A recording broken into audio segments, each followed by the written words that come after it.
agora então a gente abre para uma sessão de debates. Vamos fazer de 3 em 3 de novo? 3 perguntas e aí as respostas. O que eu pego para cima?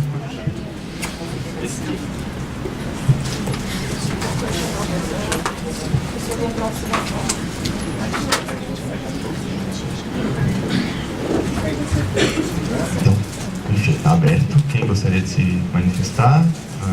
Alguns questionamentos?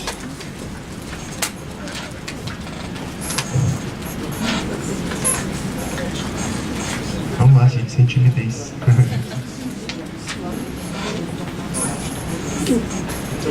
Por favor.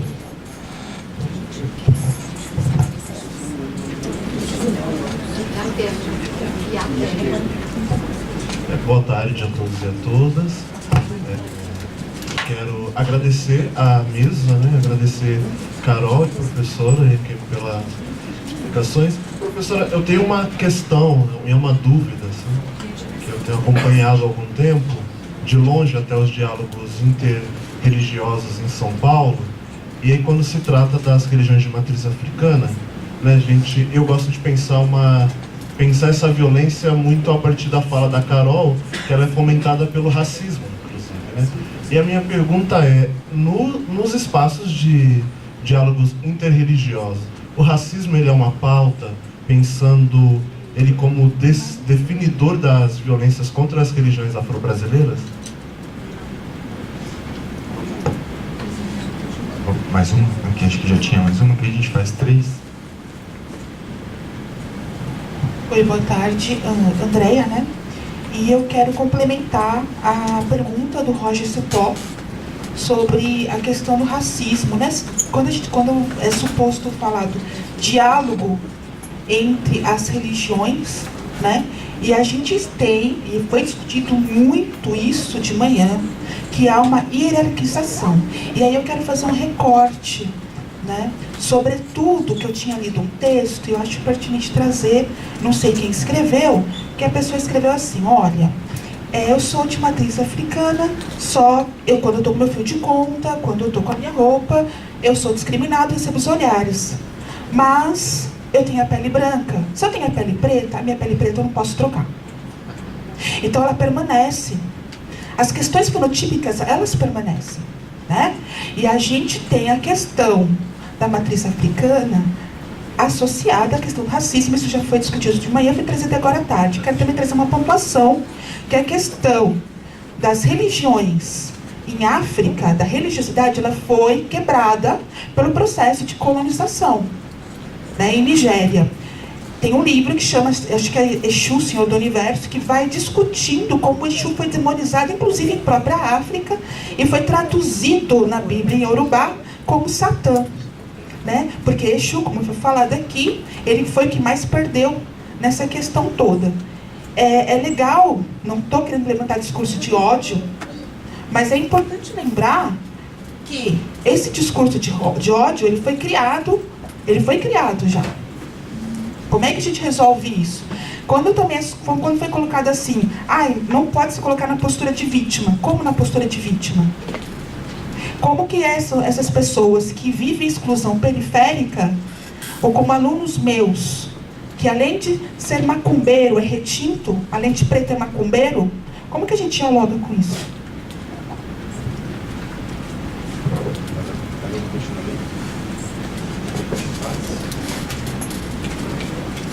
Eu vou passar para esses dois, enquanto acho que as pessoas vão aprender isso. Eu acho que tem mais alguma... tem, desculpa. Bom, acho que ela levantou primeiro, depois eu passo para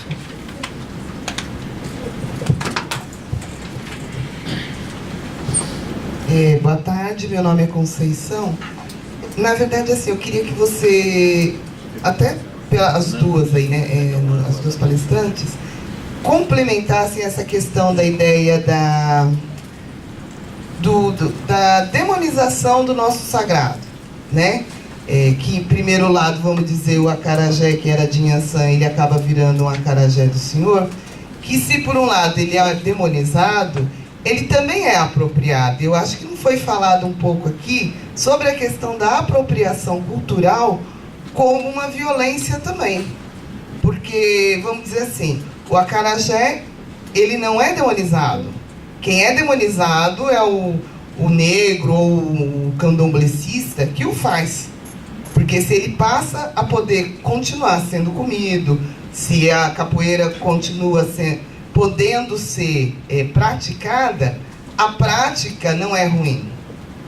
O que é ruim é quem o propõe e quem o faz. Então, acho que tem esse outro aspecto. E eu queria também já aproveitar para perguntar para a professora Iachemi, nesse discurso interreligioso, nesses fóruns, se os neopentecostais têm seus representantes, se tem um espaço de diálogo com aqueles que, de fato, são os nossos maiores agressores hoje em dia.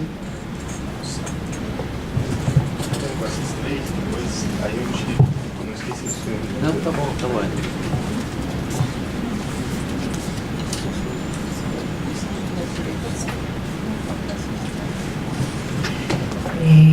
Conceição, né? Conceição, sem dúvida, acho que é um processo de apropriação cultural. Eu estava até lá no slide, eu botei apropriação cultural. É que o tempo, eu já falei dessa, né? Falei demais. Mas o tempo não dá pra gente dar conta. Mas é um processo de apropriação cultural, sem dúvida. E aí não só acarajé, capoeira, né, o tambor de Jesus. Enfim, você tem até o turbante de Jesus tem. Você tem uma série de apropriações. E se trata de... Por isso que a gente fala em racismo, né? Porque, na verdade, as coisas estão muito imbricadas, né? Não dá pra você separar uma coisa da outra, né? E aí, sempre quando eu falo em apropriação cultural, eu gosto muito de pensar na Djamila, né? E na definição que a Djamila faz. Que a Djamila fala também que quando você está falando de apropriação cultural, você não está falando de indivíduos, né? O que indivíduos podem usar ou não podem usar, como o caso do turbante, que é o mais comum, né? Mas está falando de uma estrutura, na verdade, né? Que vai demonizar, estigmatizar e criminalizar um corpo negro que usa um turbante, né? E um corpo branco, um turbante, passa a ser só um acessório, no máximo exótico, bonito, diferente, né? E aí tem uma questão também da indústria, né? Como que a indústria se apropria com isso a seu favor, da mídia, né? Que uma hora alguma coisa é considerada grotesca e feia, em outro momento já é vista como um nicho de mercado. Isso aconteceu com samba, por exemplo, né? E aí você tem uma outra ressignificação daquilo ali, uma outra apropriação, tem a ver com dinheiro circulando, né? Eu acho que a gente tem que pensar cada vez mais em dinheiro. Acho que a gente pensou pouco sobre isso. Eu faço minha total culpa, né? Nem meia culpa, é total culpa, porque eu também não entendo desses setores econômicos, desses números, dessas porcentagens. Eu estou tentando entender, porque eu acho que é fundamental, a gente precisa entender de números, de dinheiro, do que entra, do que sai, para entender também o nosso processo de opressão.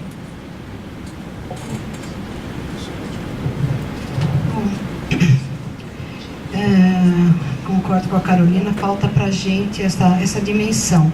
Eu acho que são muitas frentes de luta, né? Nós somos vitimizados? Somos.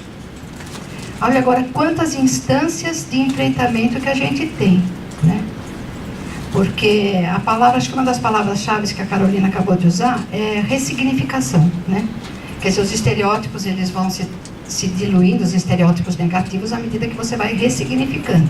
E para ressignificar, você tem que agir em várias instâncias. Não sei se vocês conhecem aquela trilha do Círculo Vicioso, do professor Hélio Santos, que dá um quadro completo desse círculo vicioso que o racismo, no qual o racismo aprisiona negros e brancos, porque quando a gente fala de relações étnico-raciais, não é um problema exclusivo de negros ou indígenas, sabe? No inconsciente coletivo, a população branca, a população negra, a população indígena tem marcas profundas. Nós temos que lidar com essas marcas. E o Hélio Santos mesmo que diz: o Brasil é um país inconcluso enquanto nós não resolvermos essa questão das nossas relações. E o Hélio Santos é um economista. Esse é um país economicamente inconcluso porque a gente não tem uma identidade nacional claramente definida. O livro do Exu foi escrito por mim, junto com esse livro que foi mencionado. Como é seu nome? Andréia. Esse livro mencionado por você foi escrito por mim, com o Babalorixá Siquiro Salari, que é doutor em sociologia, como foi feito? Ele fez 18 anos, nós ficamos para escrever esse livro, que ele ia para a Nigéria, vai, né, frequentemente, ouvir da voz dos tradicionalistas da palavra, os babalaôs e outros tradicionalistas, os itãs de Ifá, nos quais Exu é personagem, e depois nós passamos todo aquele material originário, né, por tradução, primeiro a tradução imediata, que vocês sabem que o Yorubá é linguagem metafórica, depois para a linguagem mais comum, né, para nós aqui do Ocidente. O prefácio foi escrito pelo meu filho, número 3 da série A, tenho 3 filhos brancos e 2 negros. Foi escrito pelo Rodrigo Ribeiro Frias, que é o organizador do dicionário português Yorubá e Yorubá português. O Rodrigo está com 40 anos, ele começou esse dicionário com 20. E na organização do dicionário, ele foi em busca do primeiro dicionário, que foi do Samuel Krauser, que foi o que aconteceu. O Samuel, ele foi cristianizado com 11 anos de idade. E ele voltou para Belcutá na condição de bispo evangélico, com todas as condições para colonizar melhor que ninguém, porque ele tinha domínio do idioma, conhecimento da cultura, né? E o dicionário do Samuel é carregadíssimo. Ele fez uma faxina étnica, ele retirou qualquer palavra relativa aos nossos rituais, desapareceu Obi, Orobô e Codidé, desapareceu tudo isso, e apareceram gnomos, fadas e uma porção de vocábulos relacionados às práticas cristãs e greco-romanas, né? Então, o trabalho deste novo dicionário não foi baseado só no Samuel, naturalmente, mas foi uma reconstrução, né? De colocar aquilo que nós, das nossas religiões, precisamos também encontrar no dicionário Yorubá, inclusive os nomes próprios, né? Então, a gente não pode... Tem todas essas frentes, acho que há bastante pessoas já engajadas nessas diversas frentes, e eu acho que nós temos que nos unir. Eu acho que quando eu falo do diálogo interreligioso, porque nós precisamos nos unir não apenas com as pessoas de outras religiões. Quando você diz assim, eu sou da Umbanda, tem pessoa do Candomblé que torce o nariz porque acha que a Umbanda é primária perto do Candomblé. Tem pessoa da Umbanda que torce o nariz para o Candomblé porque tem sacrifício animal. E assim por diante, nós estamos divididos. Casa dividida não sobreviverá. Então, quando você diz, bom, tem uns abusos sendo feitos por aí, às vezes por estrangeiros que chegam se autodenominando grandes sacerdotes e vão explorando o povo. E quem estava falando, o que a gente faz com isso, sabe? Nós não temos uma organização para lidar com isso, nós precisamos nos dialogar interreligiosamente, intrarreligiosamente, intrasubjetivamente, para que a gente possa ter força de enfrentamento. E um movimento que eu tenho visto mas no movimento negro mais recente, é uma negação da participação de brancos, né? Eu trabalho com a temática racial a minha vida inteira, o destino me pôs nisso, eu amo. Eu sou uma africana de pele branca, poderia ser uma angolana, eu sou uma africana de pele branca. E às vezes eu recebo agressão pessoal, porque eu sou branca, eu tenho que pedir desculpa porque eu sou branca. Sabe, eu não posso ter uma relação com o orixá porque eu sou branca. Então isso é uma coisa que nós estamos sentindo, os mais antigos do movimento negro, sentindo um certo retrocesso nessa, sabe? Então quem é branco fala de branquitude, quem é negro fala de negritude, mas poxa, onde nós estamos? Nós estamos no Brasil, né? Eu acho que é isso, né? Aí se o racismo é pauta no diálogo interreligioso, ele atravessa o tempo todo. Porque não só as nossas religiões, vocês sabem que os muçulmanos também estão sofrendo ataques muito violentos, né? Então, e também é uma questão racista, né? E os indígenas ainda nem chegaram lá, nem chegaram a ter voz ainda, os donos da terra, né? Então, sempre vem em pauta isso. Nós sabemos que se trata de toda essa história infeliz de cada 10 anos da história do Brasil, 7 vividas sob regime de escravidão, e essa marca terrível na alma coletiva brasileira, né? E também nós temos que lidar com isso, do ponto de vista espiritual também, não apenas religioso. trouxe mais 3, tem aqui. Tinha mais alguém que tinha levantado a mão?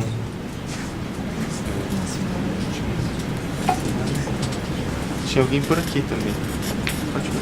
Boa tarde a todos e a todas. A benção à mesa. A benção meus irmãos mais velhos, mais novos, meus iguais. A benção babá. Babá PC. Meu nome é Ginaldo, sou advogado. Sou Gan, do Ilê Axé, o Badak da Dió, Mielador, Pai Moceiro de Campinas. E como eu falei no primeiro período, das angústias. Uma angústia que me acomete há muito é, por exemplo, a implementação da Lei 10.639. Que no meu olhar, enquanto militante do direito, é um absurdo o que se vem fazendo pela não implementação da lei. Não mais às vezes por conta da atuação muito forte dos neopentecostais, que vêm com aquele discurso de que essa lei será implementada apenas e tão somente para divulgar religião afro-brasileira. Ou na verdade não é nada disso. É para realmente mostrar o que foi o continente africano, o que é o continente africano, o que ele contribuiu para a construção do mundo. Porque tudo começou lá. Isso é fato. Segundo lugar, para acabar com essa barbaridade que acontece nesse país, é a implementação efetiva da Lei 10.639, que acontece exatamente como a Kemi acabou de dizer. Nosso povo está muito dividido. Não há necessidade de dividir. E na religião afro-brasileira é o que mais acontece. É uma casa falando mal da outra, criticando a outra, quando na verdade tem que somar. Porque todas sofrem os mesmos ataques, sofrem os mesmos problemas, sofrem as mesmas dificuldades. E enquanto lidador do direito, nós sabemos que a Lei 10.639 é uma lei federal, como a professora Carolina apontou, e é real. E a Constituição Federal é bastante clara, que a não oferta da lei acarreta em crime de responsabilidade. Os operadores do direito têm uma dificuldade muito grande de fazer essa classificação, o encontro do resultado disso e como implementar isso. Você vai descobrir isso, por exemplo, no Decreto-Lei 201 de 67, que pune prefeito, vereador, que deixa de cumprir lei federal. É ali que você tem que ser feito esse trabalho. E não ficar perdendo tempo em criar cadara, criar cursos de formação, porque eu trago o exemplo do Código Civil. O Código Civil de 1917, entrou em vigor em 1918, com a reforma em 2002.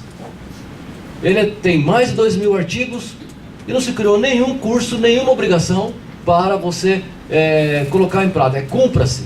A Lei 10.639 de 2003, cumpra-se. A senhora falou muito bem, professora Kemi, da condição proativa. Nós temos que ser mais proativos. Tanto no fórum interreligioso, exigir também do poder público a implementação dessa lei. A partir da implementação da lei, muita coisa muda. Até o combate à discriminação, ao preconceito, ao racismo e a formação também do corpo docente, desde a primeira infância, desde o começo até a academia. Porque isso não é tratado nas academias como se a gente sabe. No direito, principalmente. Estava comentando agora há pouco, no primeiro período, com o Dr. Eric. Um homem negro e um homem branco cometem o mesmo delito contra as mesmas pessoas nas mesmas condições.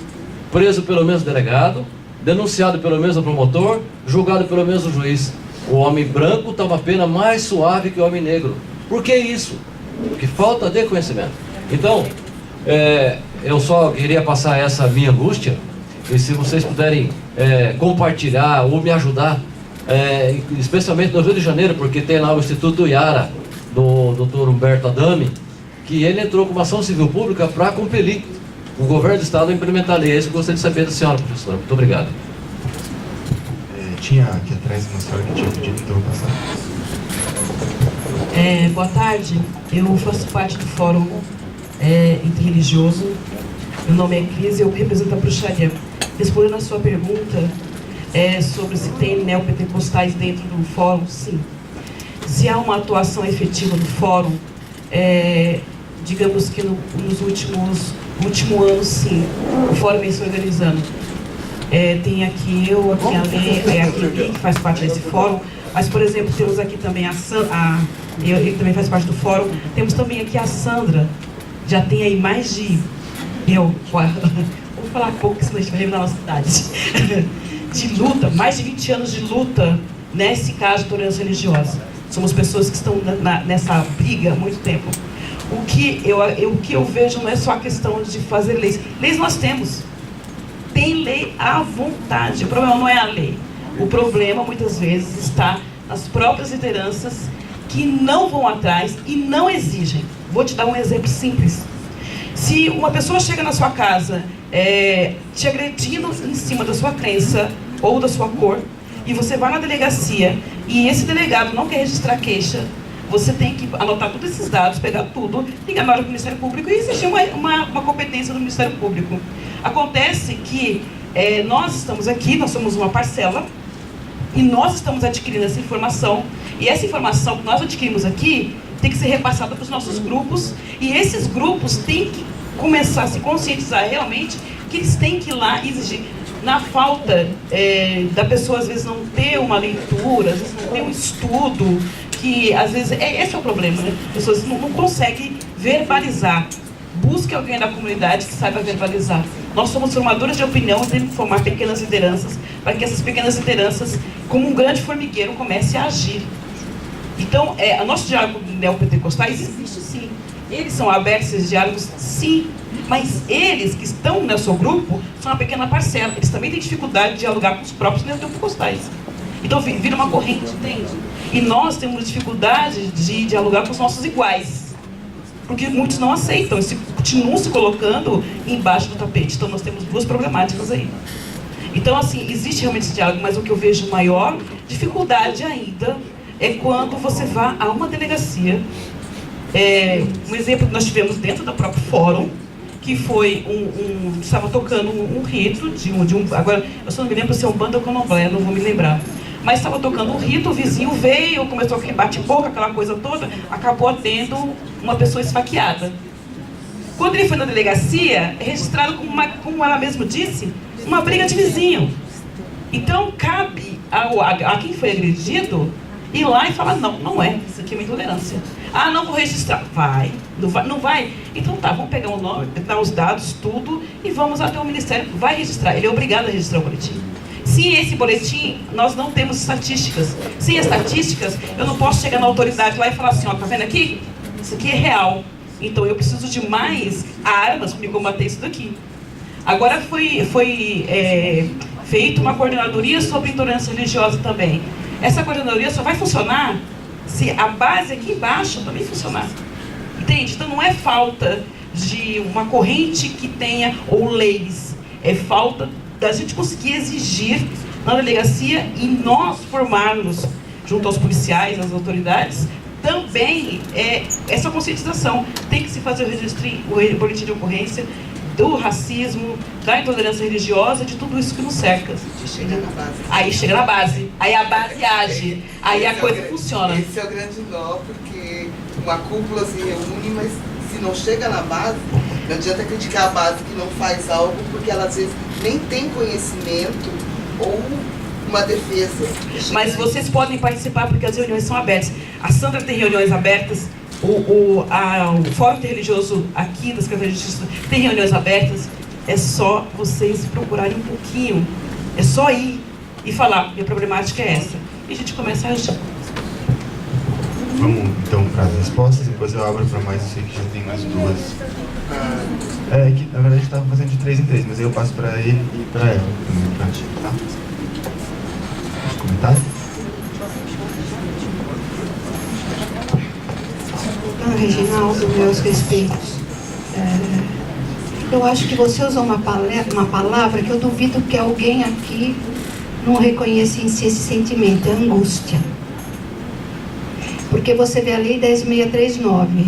Eu estou na USP há 50 anos, na Unip há 45, eu tenho placa de tombada aqui no lombo.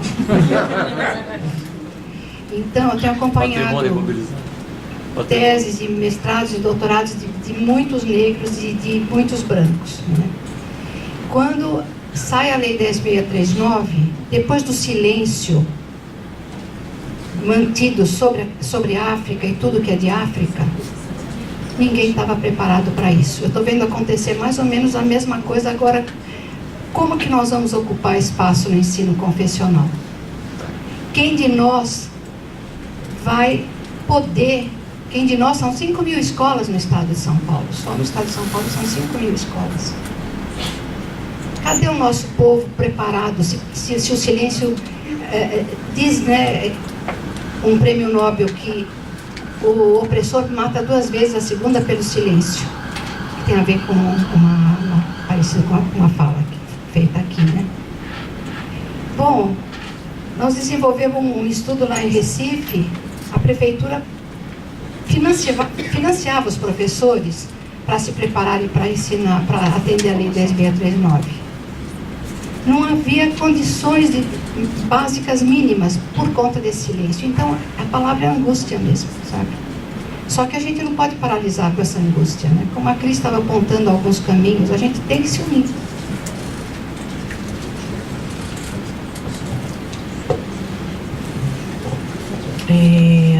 Bom, eu acredito também, assim, em relação ainda ao assunto do racismo, eu fiquei pensando que, na verdade, assim, não se trata de pedir desculpas, né, por ser branco ou branca, né? Eu acho que é um pouco a gente assumir os privilégios, né, que uma pele branca dá pra gente no convívio social, né? E eu acho que no Brasil a gente tem muita dificuldade de falar de racismo, porque esse mito da democracia racial, da miscigenação, enfim, pulverizou muito esses debates e essas discussões, né? Mas acho que fica mais fácil a gente entender que, na verdade, o racismo não tem a ver com o indivíduo, né? Mas se a gente pensar enquanto estrutura, e aí pensar na branquidade, não nas pessoas brancas, porque existem muitas pessoas brancas que estão aí nas lutas, aliados, né? Assim como existem muitas pessoas negras que, por conta desse próprio racismo, não têm sequer a dimensão das violências que sofrem, ou das violências que causam, né?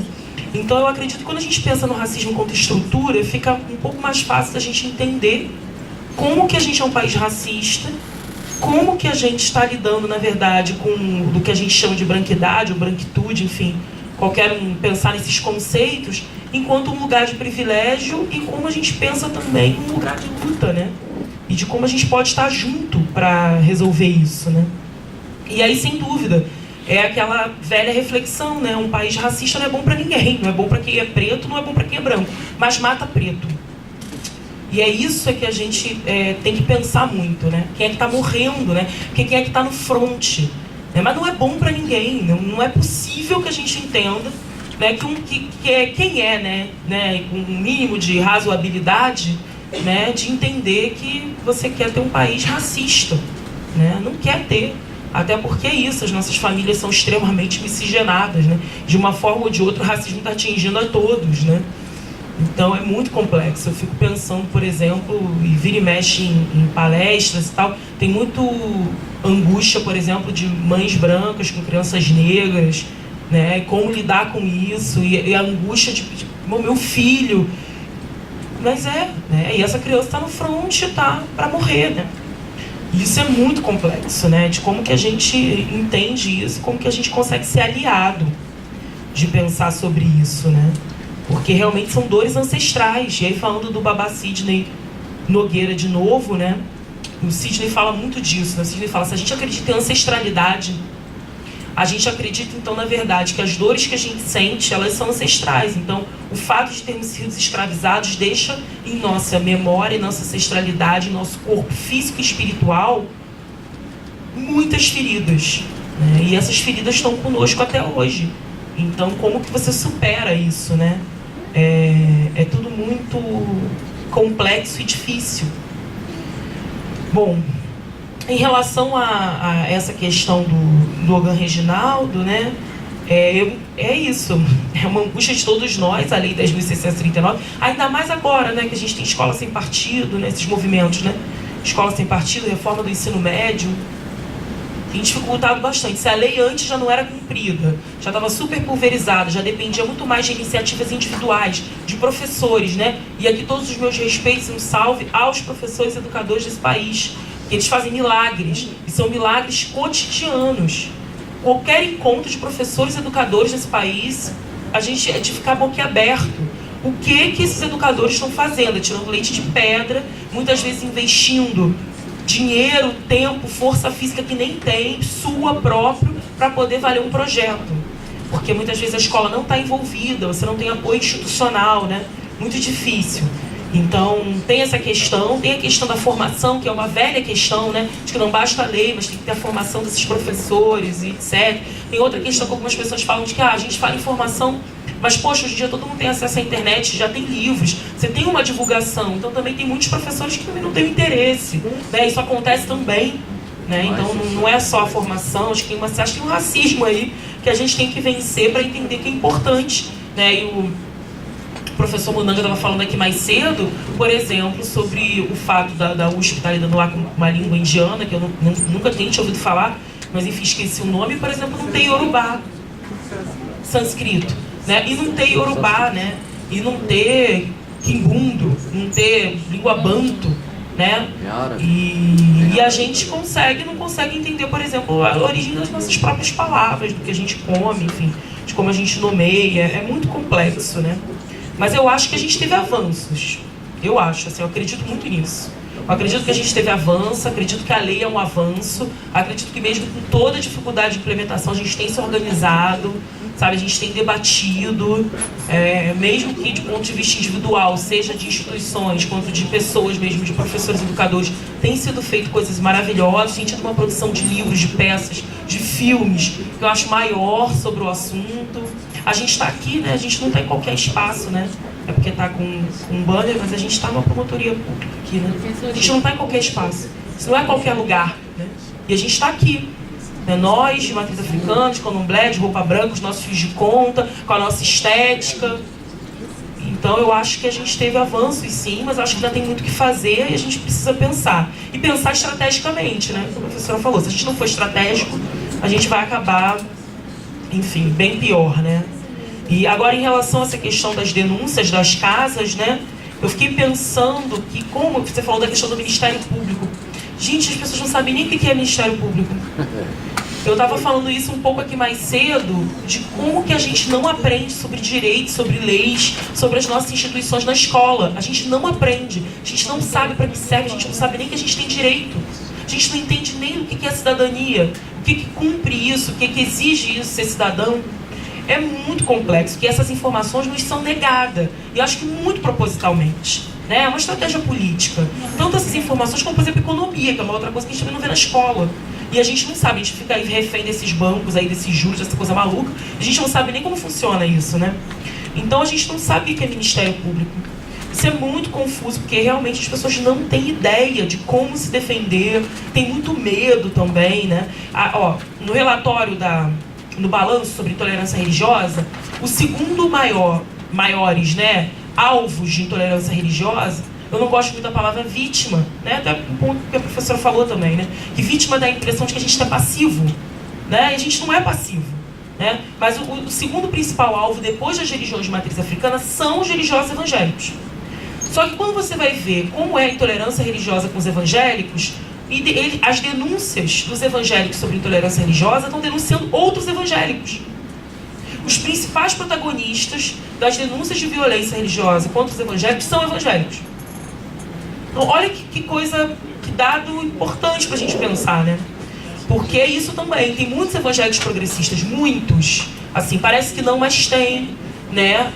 Inclusive neopentecostais e pentecostais, tem muitos, só que não conseguem diálogo com o seu próprio grupo. Esse diálogo é dificultado, sabe? Muitas vezes vistos como traidores, enfim. Tem uma questão super complexa. E aí, pela liberdade que tem cisão, construção de novas igrejas, geralmente os progressistas acabam fazendo cisão, né? Acabam se afastando do seu núcleo principal e acabam criando uma outra igreja, que aí é uma igreja, enfim, considerada mais libertária, com mais liberdade, né? Tanto para as questões da religiosidade, como muitas vezes com as questões da sexualidade, enfim. Então é isso que acontece. Então, e é racismo em muitos níveis, né? Racismo no delegado que vai te atender, é racismo no escrivão que vai escrever, é racismo no promotor, é racismo no juiz, é racismo do advogado que muitas vezes não entende o que está levando ele. É muitos níveis para você enfrentar as barreiras de racismo e dessa dificuldade, dessa ignorância de lidar, né? Enfim. Vou abrir então para mais duas, e aí, então, a gente está muito adiantado na hora, eu vou só colher mais as duas que a gente já tinha, Aí a gente faz mais as outras 2 palestras. Não quero silenciar ninguém, pelo amor de Deus, mas é que a gente está muito atrasado já. Aí vão ter as próximas palestras, depois a gente inclui essas novas no debate, vai ficar todo mundo aqui mesmo, a gente contempla todo mundo, tá bom? Só para a gente poder caminhar. Até já aviso que o momento cultural que a gente tinha era uma roda de capoeira, mas o mestre ficou doente ontem, não pôde comparecer de ontem para hoje, a gente não conseguiu uma outra solução, mas isso também não vai nos ajudar a compensar o que a gente já está atrasado. Então eu vou passar a palavra para o senhor ali que tinha levantado a mão. Então, você só eles 2 que já tinham, ele já tinha escrito antes, mas aí fica para o próximo momento de abertura do debate, desculpa. Ué? A próxima vez tem que fazer uma semana inteira. Pois é. Parei. Obrigado, meu nome é Ítalo. Eu peço a bênção de todos, peço a bênção às doutoras, ao pai PC que estava aqui também, a outros pais.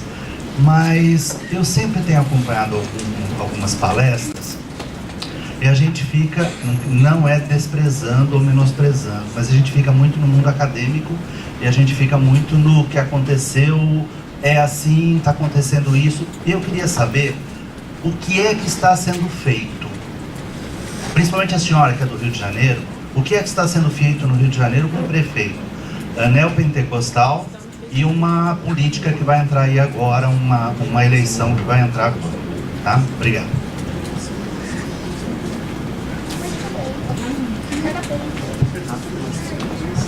Boa tarde a todas e todos. Na verdade, não é uma pergunta, mas são algumas coisas que foram me ocorrendo na medida em que vocês foram falando, e também lembrando um pouco da fala do professor Munanga de manhã. Uma coisa que eu lembrei, que foi de um outro evento que a gente fez aqui um tempo atrás, né? E que tem muito a ver com a sua fala, Carolina, que é a questão da apropriação cultural como um mecanismo que se apropria de determinados símbolos, signos de uma cultura, mas que não devolve a essa cultura o reconhecimento por aquilo que é dela, né? Então tem um corte aí na raiz, né? E esse processo de invisibilizar, né? E de desvalorizar uma coisa que está ali na raiz, né? Então, por exemplo, como a história agora do acarajé, que você, né, come acarajé, mas não remete à raiz africana, né? Então isso é muito louco na minha percepção. E aí eu fiquei pensando, né, nesse caminho de diálogo que a professora Iakemi falou, né, de se conhecer, né, desse diálogo que é intrasubjetivo, que também é com o outro, mas da gente precisar nos conhecermos também, né? E aí, pensando também um pouco nesse último comentário que você fez, né? Da questão da ancestralidade, né? Dos ancestrais que sofreram com o processo de escravidão, né? Num país miscigenado como o nosso. Então, quanta gente hoje com a pele branca que carrega esses ancestrais, né? E esse sofrimento que a gente precisa dar como se fosse um sentido realmente para isso, né? Como que a gente lida com isso? Uma sociedade que é católica, minha avó era católica, apostólica, romana, umbandista, espírita, né, que ia jogar flor para Iemanjá, mas como assumir isso, né? Então acho que são questões que vocês trouxeram para a gente que tem muito pano para manga aí de reflexão. E claro, isso que a gente está colocando também, e com muita angústia, a angústia continua, né? Mas, e nesse contexto hoje que a gente está vivendo, que é um contexto muito reacionário, né? De muito retrocesso, e o problema não está na religião de alguém, ou se é neopentecostal, né? É no uso político disso, né? É no uso para silenciar, é no uso para não permitir que haja um desenvolvimento real da nossa cultura, da nossa sociedade mesmo, né? Então são só algumas reflexões que eu coloco aí para vocês complementarem, e agradeço muito, viu, a fala de vocês, do dia de manhã, e a gente está muito feliz, a gente que é do núcleo com esse evento. Então mesmo, mas por favor.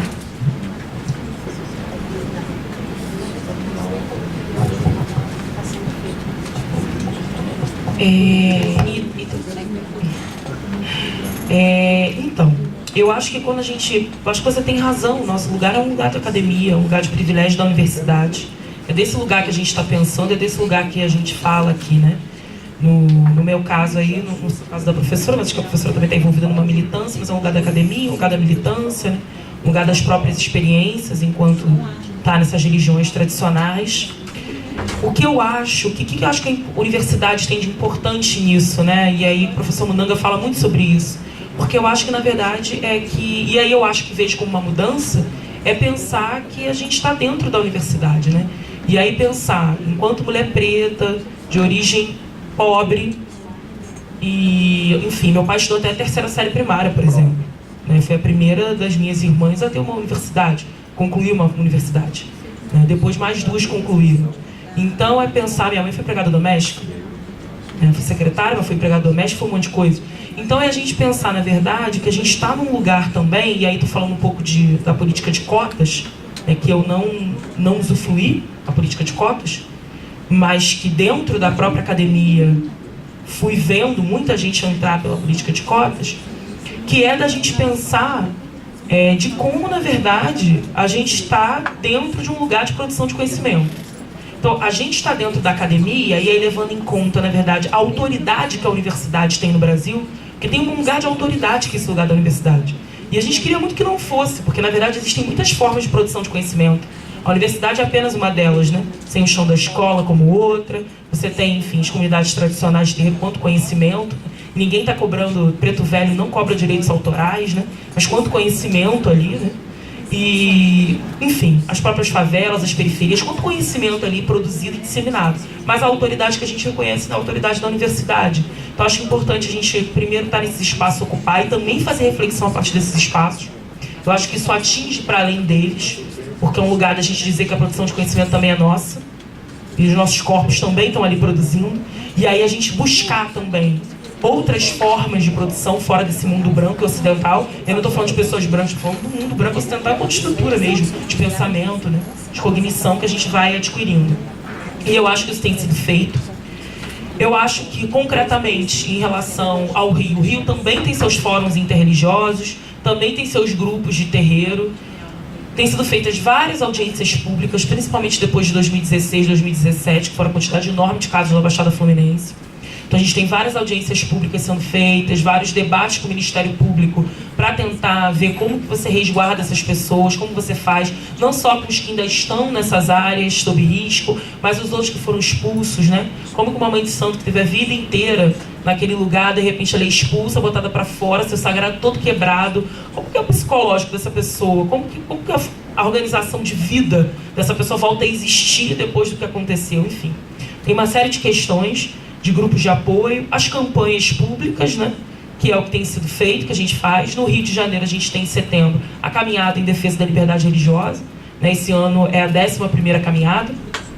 E é uma caminhada que propõe um diálogo interreligioso. A ideia é justamente essa, né, tá organizada por pessoas de diversas religiões, inclusive tem a Frente Evangélica pela Democracia, a Frente Evangélica pelo Estado de Direito, enfim, pensando aí em como mobilizar a opinião pública, né? Mobilizar conhecimento, alertar conhecimento.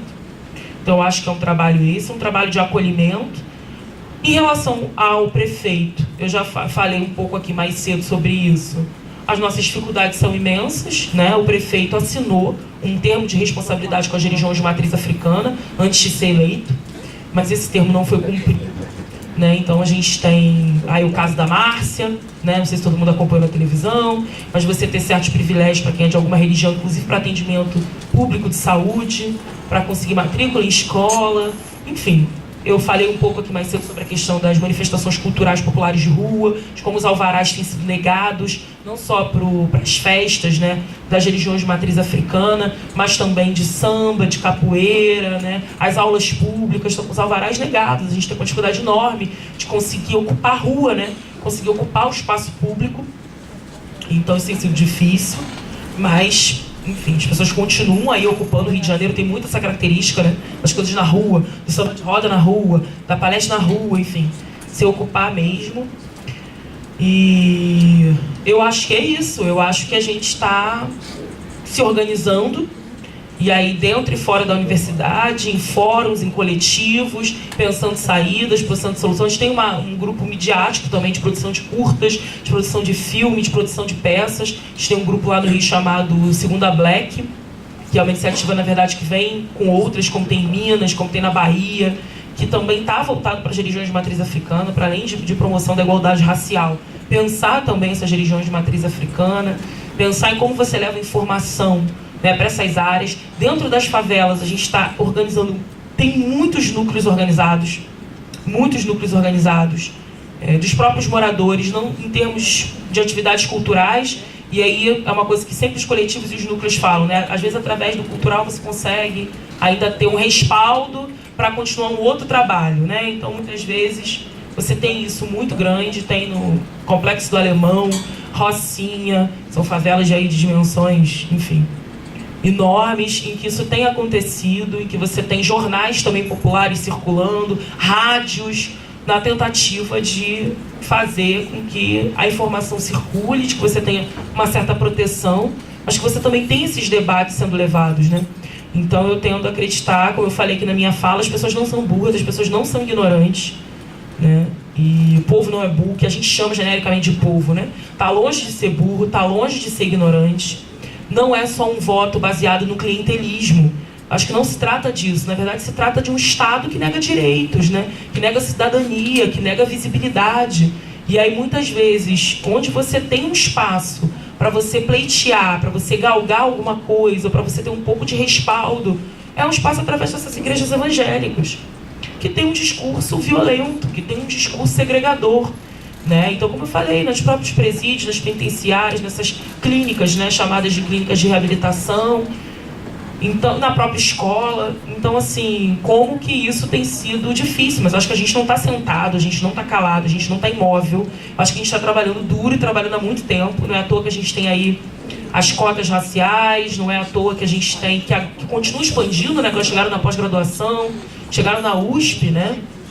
E quando que a gente pensou que ia ver isso, assim, foi uma luta, uma vitória, e que tem a ver também com a gente, né? Porque eu tenho visto cada vez mais, pelo menos no Rio de Janeiro, eu faço parte de uma coordenadoria, que é dentro da UFRJ, Universidade Federal do Rio de Janeiro, que é uma coordenadoria de pós-graduação e graduação de religiosos de matriz africana, que estão dentro da universidade.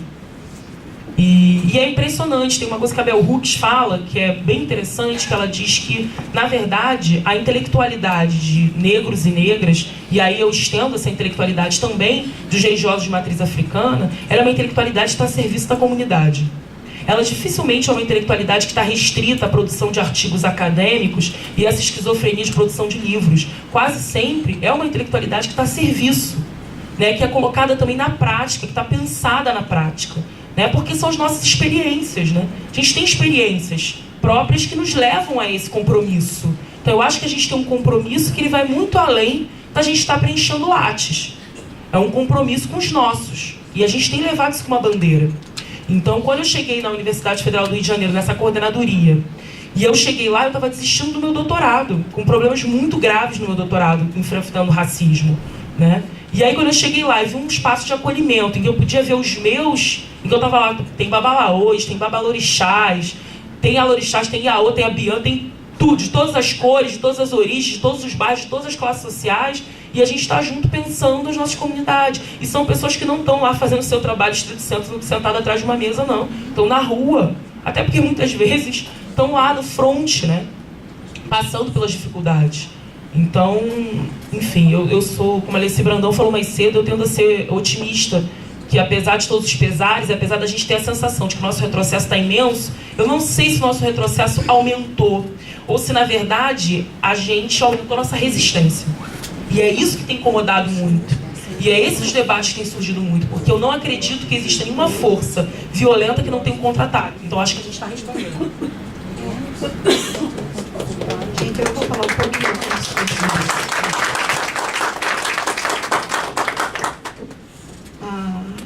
Você falou na imagem da guerra, né? Quer dizer, a imagem, a metáfora da guerra, né? Que nós estamos em guerra. Agora, ao longo desse nosso diálogo aqui, estava me ocorrendo uma outra metáfora, que eu acho que é mais violenta, mas talvez mais verdadeira. O que nós estamos falando, agora uma imagem vinda da biologia. Nós estamos falando de comportamento predatório, né? Quando você fala na apropriação cultural, há um comportamento predatório, né? Agora, eu acho que a questão que cada um de nós deve se colocar, André, eu fico muito grata a você quando você traz essa questão aqui e traz no tom que essa questão merece ser trazida, sabe? Eu acolho muito bem isso e eu acho que isto leva a gente a fazer uma pergunta que cada um de nós deve fazer para si mesmo. Que uso político eu faço do meu corpo, independente da cor que ele tenha? Que uso político eu faço do meu corpo? Que uso político, no sentido abrangente de política, lógico, eu faço do lugar que eu ocupo, certo? Eu ganhei, também sou de origem operária, eu ganhei na USP a consciência, graças a Deus, aos orixás, sei lá, pelo destino, os senhores do karma, não sei, a consciência de que eu ocupava um lugar de privilégio, pela pele branca e pela condição de estar na Universidade de São Paulo, né? Agora, o que eu pude fazer? Eu fui coordenadora do Núcleo de Estudos Interdisciplinares do Negro Brasileiro, juntamente com Kabengele Munanga, a Dilma, e pessoal da ECA e o Hélio Santos. Nós preparamos muitos negros para ingresso na pós-graduação. Houve um ano em que eu só tinha direito a 6 vagas, eu recebi 6 negros, outros 4 foram levados, 10 negros entraram num programa de um departamento da psicologia, porque eu tinha o privilégio de estar lá, entende? Atualmente, o meu caçula desse grupo de pesquisadores é o diretor da pós-graduação no Instituto de Psicologia, o Alessandro de Oliveira dos Santos, que agora é orientador do meu filho que organiza o dicionário de Urubá, né? O Juarez Tadeu de Paula Xavier, que está em Bauru, na Unesp, representando a reitoria da Unesp, a Denise Botelho, que está no Recife, e alguns cubanos também que passaram pelo PROLAN, que estão super ativos, o Julio Moracen, o Felipe Chivas. Então, essa é a questão. Se eu sou branco, ou se eu sou negro, ou se eu sou índio, ou seja eu quem for, que uso político eu faço do meu corpo, né? E quando a gente fala em cotas, a gente não pode esquecer que cotas é um pequeno caso particular das políticas de ação afirmativa, né? Então, é lutar contra o comportamento predatório, sim. Bom, obrigado às nossas palestrantes. Eu acho que é o seguinte, a gente teria um intervalo agora, mas a gente está bem adiantado no horário, e então vamos seguir. Eu vou chamar os próximos palestrantes, que na verdade são temas próximos, então eu vou chamar na sequência, mas a gente faz uma sessão de debates só ao final, tá bom? Mais uma sessão de debates ao final. Então, primeiramente, vamos dar uma salva de palmas.